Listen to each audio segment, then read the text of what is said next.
Čau visiem! Šodien biju ilgi gaidītajā biķernieku senlietu tirgu. Īstenībā ilgi gaidītais ir nevis biķernieku, bet ikšķils tirgus, bet par to ir cits stāsts jau. Vakar bija ikšķilē, šo to dabūju, šo to nedabūju, bet biķerniekos man izdevās nomedīt ļoti interesantas lietas. Tūlīt jums viņas parādīšu. Kā jau zinat, kādu laiku es jau vācu skārda modelīšus, skārda rotaļlietas, var teikt. Šīs ir no Vācijas firmas Schuko. Viņi atšķirās ar to, ka ražo ļoti kvalitatīvas, var teikt, nevis rotaļlietas, bet tādas kā kolekcionāra mantas. Ražo vēl tagad, bet šie ir no vecajiem laikiem vēl. Šis ir ražots 80. gados, uzvelkamais. Šis ir ražots no 55. līdz 60. gadam aptuveni uz baterijām. Abi divi ir defektīvi, brīnumainā kārtā nonākuši Latvijā pie viena tirgotāja. Pa pilnu cenas viņas nevar atļauties iegādāties un labā stāvoklī, tāpēc es paņēmu tādas, kā ir. Tagad jāmēģina skatīties, ko es varu darīt ar katru no viņiem. Nedaudz pastāstīšu.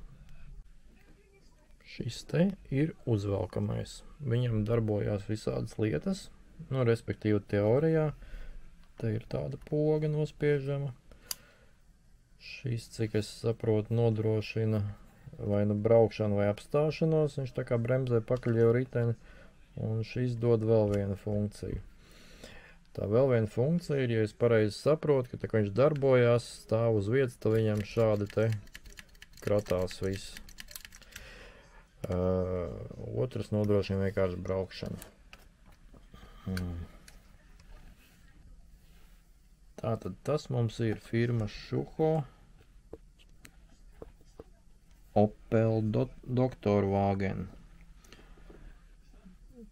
Te viņam ir atslēgas vieta, atslēgas man nav, viņam jābūt ļoti smukai atslēgai, bet es piemēroju vienu no padomju laikiem, kas noteikti, kad es viņu uzvelku, iekšā čakarējās atspere un kaut kas nav labi, viņš būs jātais vaļā. Tālāk viņam ir stūrēšana.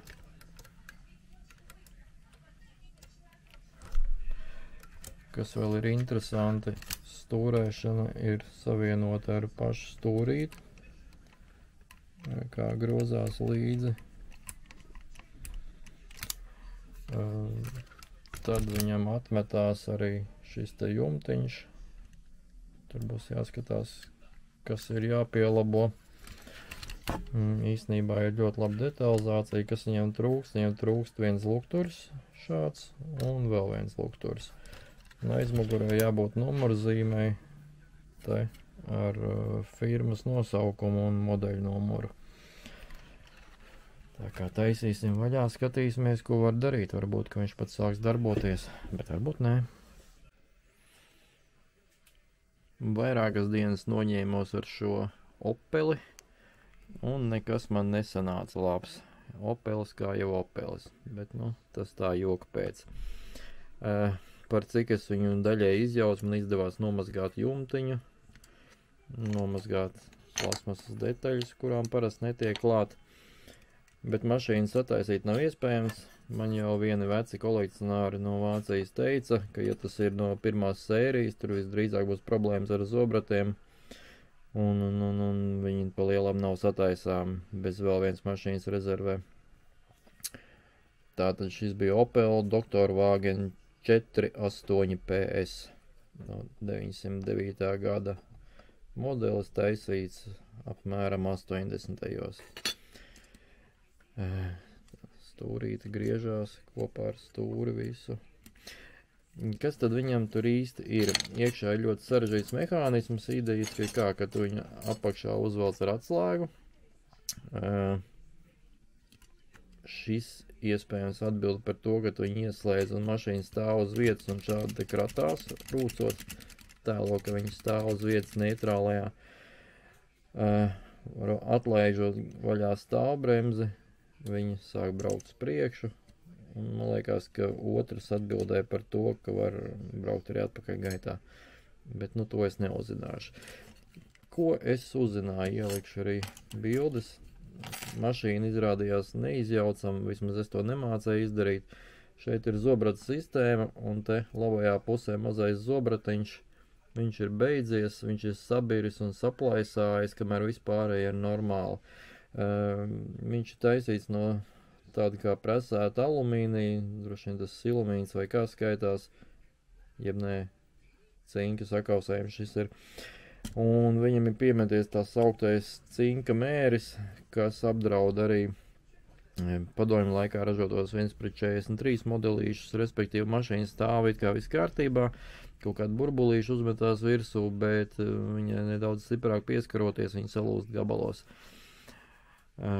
Tas ir plaši izplatīts problēmas ar kolekcionāru mašīnām.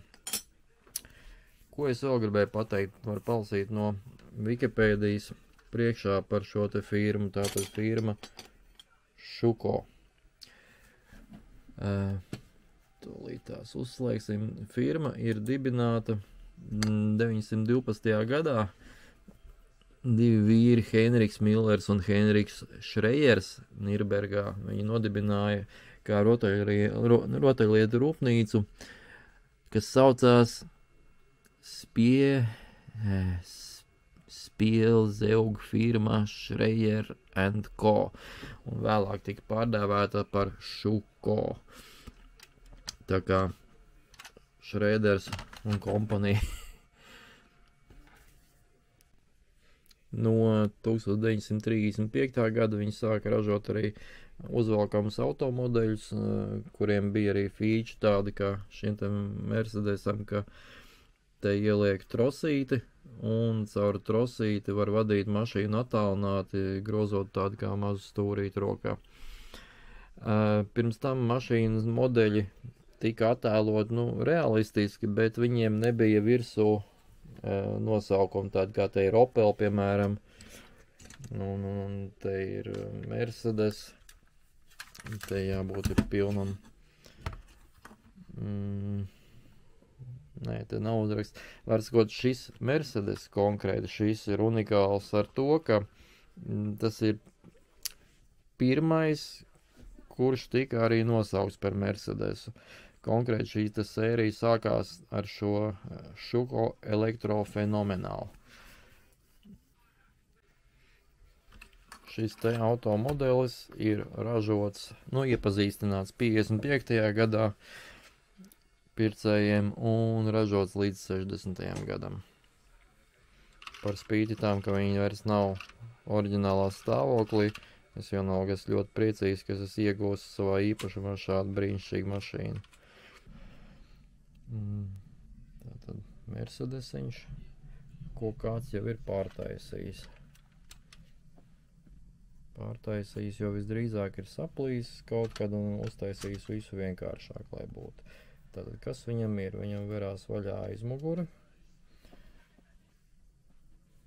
Iekšā ir motors, pārnesumi. Šīm slēdzim tur nav jābūt, tas ir paštaisīts. Tāpēc, ka caur šo te bākas te caurumu viņam vajag ieiet štekerim iekšā no papildu aprīkojumā esošās benzīna uzpildes stacijas, kas viņam nodrošina lādēšanu baterijai. Bet, benzīna uzpildes stacijas skatījos eksistē pārdošanā, bet par astronomiskām cenām. Tātad kāds ir uzlicis šeit slēdzi, ko viņš dara, es vēl nezinu. Tālāk saloniņš. Stūrīte, kas griežās kopā ar riteņiem. Es tagad grozu riteņus un stūri griežās. Tad viņam jābūt neitrālajam uz priekšu. Neitrālais un atpakaļgaita. Nezinu, vai strādā. Šis te ir jāpavelk. Un, kad viņi pavelk, tad atlec vaļā motoru pārseks. Iekšā liekās baterija. Kāds ir ielicis kaut kādu papīrīti tur. Un es nezinu, kas tas ir, un dēļ tā viņš nevarās līdz galam vaļā. Papīrīt izņemsim ārā un apskatīsimies, tur ir arī kaut kas rakstīts. Ļoti skaisti. Tad ritenīši grozās kopā ar stūri, kā jau es teicu. Stikls ir defektīvs, bet cik es skatījos, pilnīgi visām tādi viņi ir ar laiku, jo tomēr tie ir 60. gadi. Tas materiāls ir bijis kaut kāds vājāks, un reāli ar labā stāvoklī logu nav dabonams mašīnas. Spogulīts vēl salonā. Šuho elektro fenomenāli 5503. Nu, būs jātaisa vaļā un jāskatās, kas viņam tur ir uzbūvēts, kādu bateriju tur dar iekšā un cik viņš grib strādāt. Bet, nu, kā stenda modelis vien jau viņš ļoti skaists un diezgan grūti dabonams. Tā kā tā. Tātad, kas ir interesanti, mašīnā iekšā atradās papīrīts bateriju boksā. Šis te. Es viņu vienreiz esmu izņēmu, bet tagad izņemšu priekš jums speciāli. Papīrīts, aprakstīts. Un. Kas tad te mums ir teikts? Ka baterija ir 1,5 voltīgā, modelis R14, tā arī ir. Manām, ka viņš ir lietojis vārta, un tad ir kaut ko pierakstījis vāciski klāt, ko es nemāku iztulkot, bet pašā apakšā ir 84. gads. Janvāris 84. gada. Nu jā, baterijas tātad ir C tipa, jeb saucamās R14, un viņas liekās iekšā, viņas viena pati ieliekās šitajā te boksā un aiztaisās ciet. Nedaudz ir problēmas ar kontaktu aizmugurē, es domāju, ka es tur uzlodēšu tādu pumpu. Nu, pastīsimies, vai savienosies kontakts tagad vai nē. Jo mašīna strādā.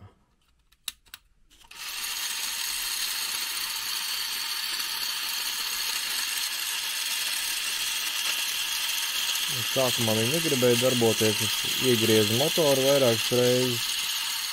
Un tad viņš arī sāka pasdarboties, jo manām kopš šī te 86. gada nekas nebija strādājis. Šis slēdzis atbild par reversu. Tagad viņi brauc atpakaļ gaitā. Bet ir jāremontē riteņi, jo riteņi no as ir atkrituši nost. Tas viņam tā nedaudz tikai sasaistās un pārslēgs. Un tagad brauc uz to pusi. Bet ar šo slēdzi bagažniekā viņu izslēdz. Ko es gribēju teikt? Ne šis slēdzis bagažniekā, ne šis slēdzis salonā nav oriģinālie. To ir uztaisījis tas cilvēks, kas ir rakstījis zīmīti. Izdarījis visu ļoti labi, ļoti smuki salodējis. Tur tas melnais kvadrātiņš, tas ir pielodētais slēdzis. Varskot, kas ir noticis? Šī svira atbilda par mašīnas ieslēgšanu, izslēgšanu, reversu un uz priekšiešanu. Respektīvi, tagad bagažniekā nospiežot viņu var ieslēgt. Šeit nekas tāds nebija. Viņiem uzreiz būtu jādarbojas, bet jāstāv neitrālajā, un motoram būtu jādarbojas. Tālāk, paslēdzot uz vienu pusi, viņi braukt uz priekšu, paslēdzot uz aizmuguru, viņi braukt atpakaļ. Šeit tas ir ar šo te slēdzi tikai. Nu, tā. Jo kāpēc tas ir izdarīts? Visdrīzāk, ka vecā sistēma ir nobeigusies. Tā, kas šeit ir uz tādām tā kā plāksnītēm izveidota, te, kur stūras mehānisms nāk ārā un vairs nav bijusi normāls kontakts, un tad cilvēks ir izveidojis visu pats pa jaunu. tad es gribu atjaunot nedaudz saēļot stūres mehānismu. Tūlīt attaisīsim mašīnu vaļā, jo viņi paredzēta atskrūvēšanai, apkopšanai, tad saēļot stūres mehānismu. Kas vēl, šis te stienis ir visdrīzāk bijis no saucamās vadības, kur uzliek tādu kā atspērveida drāti virsū, tādu garu kordu, un tad tev rokā turi otru stūrīti, un grozot to stūri, tev griežās riteņi, tu vari viņu tā kā attālināt vadīt caur tādu drāti. Nu jā, tas ir tā kā radiovadāmais modelis. Nu, kas vēl, riteņi krīt nost. Es mēģināšu tur kaut ko darīt. Atskrūvēsim vaļā šīs te skrūves galos un pastīsimies, kā iekšā viss ir uztaisīts. Paskatīsimies, kā viņi izskatās iekšā.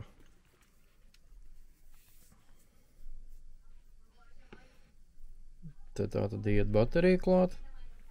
Šis ir slēdzis, kas atbild par motoru pārsegu atvēršanu. Redz, cik smuki uztaisīts eņģis bagažniekam. Vienkārši izcili. Tālāk, te mums ir stūres mehānisms. Un te ir tas pārslēdzējs, pa ko es stāstīju, viņu pagriežot. Nostrādā šis te mehānisms. Pamēģināsim paslēgt. Nu jā, viņš tātad kustina sviriņu šeit, un tā svirija ir šī plasmas detaļā, kurā visdrīzāk ir slīdošie kontakti, kas ir aizgājuši bojā, un kurus ir mēģinājis atjaunot tas cilvēks, kas viņu remontēja. Nu, un tad viņš to ir izdarījis tādā veidā, ka uzlicis šādu te slēdzi. Šo un šo. Tad tas ieslēdz mašīnu, tas pārslēdz viņu uz priekšu un atpakaļ gaitā, apējot šo te moduli. Ļoti interesanti. Es esmu priecīgs, ka es iegūšu šādu te eksponātu.